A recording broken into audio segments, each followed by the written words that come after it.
Good morning, students. In last lecture, we have discussed the backward difference operator and the forward difference operator and another shift operator and another many operators we have discussed. And we also discussed the forward difference table, and now we discuss the backward difference table. This is also called diagonal backward difference table.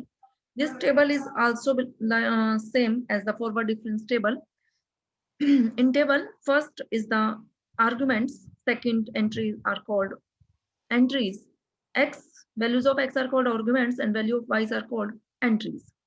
Now you have to construct backward difference table. This is the first backward difference operator, del 2 second order, del 3 third order, and del 4 up to so on.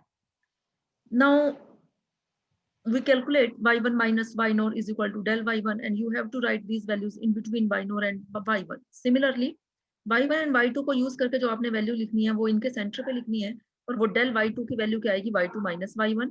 Similarly, del y3 is equal to y3 minus y2. Del y4 is equal to y4 minus y3. Similarly, you can calculate del 2y. Now here we calculate, ये आप मैं बार बार आपको बोल रही हूँ कि जो भी आपने टर्म्स लिखोगे वो इनके बिटवीन में लिखनी है, और टेबल इस तरीके से आपकी डायगोनल टेबल बनती चली जाएगी. अदरवाइज एंट्रीज गलत हो जाएंगी अगर आप इनके सामने लिख दोगे तो. अब आपने del y2 means first order backward difference operator को यूज करते हुए आपने second order backward difference operator निकालना है.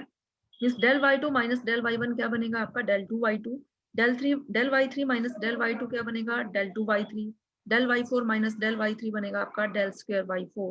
And similarly you can calculate del 3y. del 3y यहाँ से del square y2 means del 2y3 minus del 2y2 is equal to del 3y3. using formula, जो हमारे पास formula था वही formula हम use कर रहे हैं. Similarly you can calculate del 4y. And आगे आप लोग कैलकुलेट नहीं कर सकते हो क्योंकि ये आपकी लास्ट एंट्री बची हुई है. आप यहाँ से देख रहे हो, पीछे भी आपने देखा था, यहाँ आपके पास जो आर्गुमेंट्स जो दे रखे हैं, आपको एक्स की वैल्यूज दे रखी है वो 5 दे रखी हैं.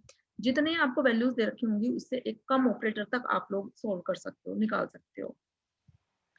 In backward difference table, the differences in each column start from the bottom of the table. Here, del y4, del 2y4, del 3y4, del 4y4 are called the leading backward differences. आप देख रहे हो ये diagonal जो बन रहा है नीचे से बन रहा है. del y4, del 2y4, del 3y4, del 4y4. और जो आपका फॉरवर्ड डिफरेंस में बना था वो आपका कैसे बना था, वो टॉप से बना था, del y1, del 2y1, del 3y1, del 4y1. Now example, by constructing difference table, find the 7th and 8th terms of this series. इस सीरीज की आपको 7th और 8th टर्म निकालनी है डिफरेंस टेबल बनाते हुए. And verify that value of y when x equal to 10 is this if y is equal to this, and only 6 values of y corresponding to x equal to 1, 2, 3, 4, 5, 6 are used. Let us suppose 7 and 8th entry values of the given series are a and b. जो values आपको find out करनी है वो हमने क्या suppose कर ली, a और b suppose कर ली. ये जो आपको दे रखा है 7th और 8th term of the series की दे रखे हैं, मींस ये आपको फंक्शन की वैल्यूज दे रखी हैं, y की एंट्री दे रखी है आपको. ये देखो एंट्रीज 0, 0, 2, 6, 12 एंड 20. और ये दे रखी है वो फर्स्ट के कोरस्पॉन्डिंग है, सेकंड के, ये थर्ड के, फोर्थ, फिफ्थ, सिक्स, 7th और 8th जो एंट्री आपको निकालनी थी जिनके कोरस्पॉन्डिंग, उसके कोरस्पॉन्डिंग हमने ये वैल्यूज एज्यूम कर ली कि ये वैल्यूज हमारी a और b हैं. ठीक है, अब हमें इसमें बैकवर्ड डिफरेंस टेबल क्रिएट करनी है. तो 0 माइनस 0 0 इनके सेंटर पे लिखनी है वैल्यू. Similarly 2 minus 0 2. जो टेबल बनेगी फॉरवर्ड और बैकवर्ड वो तो बिल्कुल सेम पैटर्न से ही बन रही है आपकी टेबल, सिर्फ जो लिखे जाएंगे वो फॉरवर्ड ऑपरेटर आएगा, यहाँ आपने बैकवर्ड ऑपरेटर यूज करना है. ठीक है, 6 माइनस 2 4, 12 माइनस 6 6, 20 माइनस 12 आपका 8, a माइनस 20 और b minus a.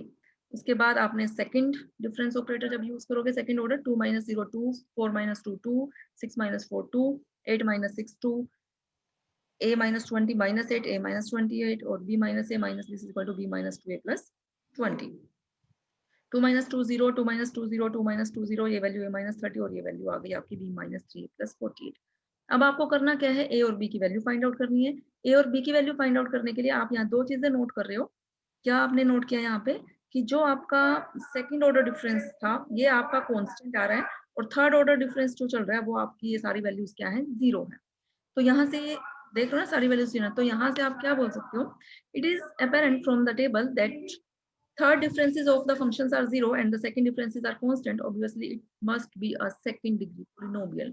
Now putting del 3 fx equal to 0 for every value of x, क्योंकि हर एंट्री 0 है तो a minus 30 भी 0 हो गया और b minus 3a plus 48 भी आपका क्या हो गया 0. यहाँ से a की वैल्यू आ गई और a की वैल्यू इसमें पुट करके आपकी किसकी वैल्यू आ गई, b की वैल्यू आ गई, तो मीन 7th और 8th एंट्री आपको मिल चुकी है. अब आपको फंक्शन गिवन है, ये एक्सप्लिसिटली फंक्शन गिवन है यहाँ पे आपको x cube minus x square plus x plus 10 and A, B, C, D as 7th, 8th, 9th and 10th entry values respectively, then the following difference table is obtained. यहाँ values हम x की values दे रहे हैं 1 2 3 4 5, तो इस explicitly function को use करते हुए 1 के पे वैल्यू यहाँ आप 1 पुट करोगे x को, तो यहाँ देखो 1 माइनस 1 प्लस 1 प्लस 10 तो वैल्यू 11 आएगी, फिर 2 रखोगे उसके कोरस्पॉन्डिंग y की वैल्यू 3 के कोरस्पॉन्डिंग 4 के कोरस्पॉन्डिंग अब टू सो ऑन. आप हमने यहाँ वैल्यू 6 तक निकाल ली और 7 8 9 10 के कोरस्पॉन्डिंग जो है उनको हमने ABCD पुट कर दिया. बिल्कुल सेम पैटर्न से आपने यहाँ ये अपनी बैकवर्ड डिफरेंस टेबल आपने क्रिएट करनी है. ठीक है, बैकवर्ड डिफरेंस टेबल क्रिएट करने के बाद आप देख रहे हो यहाँ, ये देखो जो आपकी थर्ड ये सेकंड ऑपरेटर जो ये सेकंड ऑर्डर जो ऑपरेटर चल रहा है उसमें जो गैप चल रहा है हर एक वैल्यूज में कितने का चल रहा है, ये 6 का, 16 माइनस 10, 22 माइनस 16 6, 28 माइनस 22 6 का गैप चल रहा है, मीन्स ये कांस्टेंट चल रहा है. और ये जो गैप चल रहा है डिफरेंस चल रहा है इनका क्या चल रहा है, 0 चल रहा है. ये वैल्यूज हम यूज करेंगे, इनको हम यूज करते हुए आप क्या लिख सकते हो, देखो आपके पास 4 अननोन्स है ABCD, इन 4 अननोन्स की आपको वैल्यू फाइंड आउट करनी है. तो A माइनस 305 A माइनस 3050 ये वैल्यू भी 0 है, ये वैल्यू भी 0 है और ये वैल्यू भी आपकी क्या है 0 है. यहाँ से आपको A की वैल्यू मिल जाएगी 0 रख के, यहाँ इसमें A की वैल्यू पुट कर दोगे तो B की मिल जाएगी, A और B की इसमें रख दोगे C की मिल जाएगी, इसमें रखने के बाद वो वैल्यूज आपको D की वैल्यूज आपको मिल जाएगी. ये हमने सारे ABCD कैलकुलेट कर लिए. ठीक है, रिमार्क है the computation of both the differences that is forward and backward is same, only their notation differs. आप देख रहे हो जो टेबल बनेगी टेबल बिल्कुल सेम बनेगी, सिर्फ नोटेशन का डिफरेंस है. वहां आपने फॉरवर्ड यूज करना है, यहाँ इसमें बैकवर्ड यूज करना है. फॉरवर्ड के लिए जो आपने फॉर्मूले में डिफरेंस है, जो फॉर्मूला किया था फॉरवर्ड के लिए, अगर आप उसको डेल वाई एन पे लगाते हो तो वैल्यू आएगी Y N plus 1 minus Y N. और अगर बैकवर्ड पे लगाते हो, backward difference operator Y N पे लगाते हो तो वैल्यू आपकी आएगी Y N minus Y N minus 1. Okay students, बाकी हम जो है नेक्स्ट लेक्चर में करेंगे.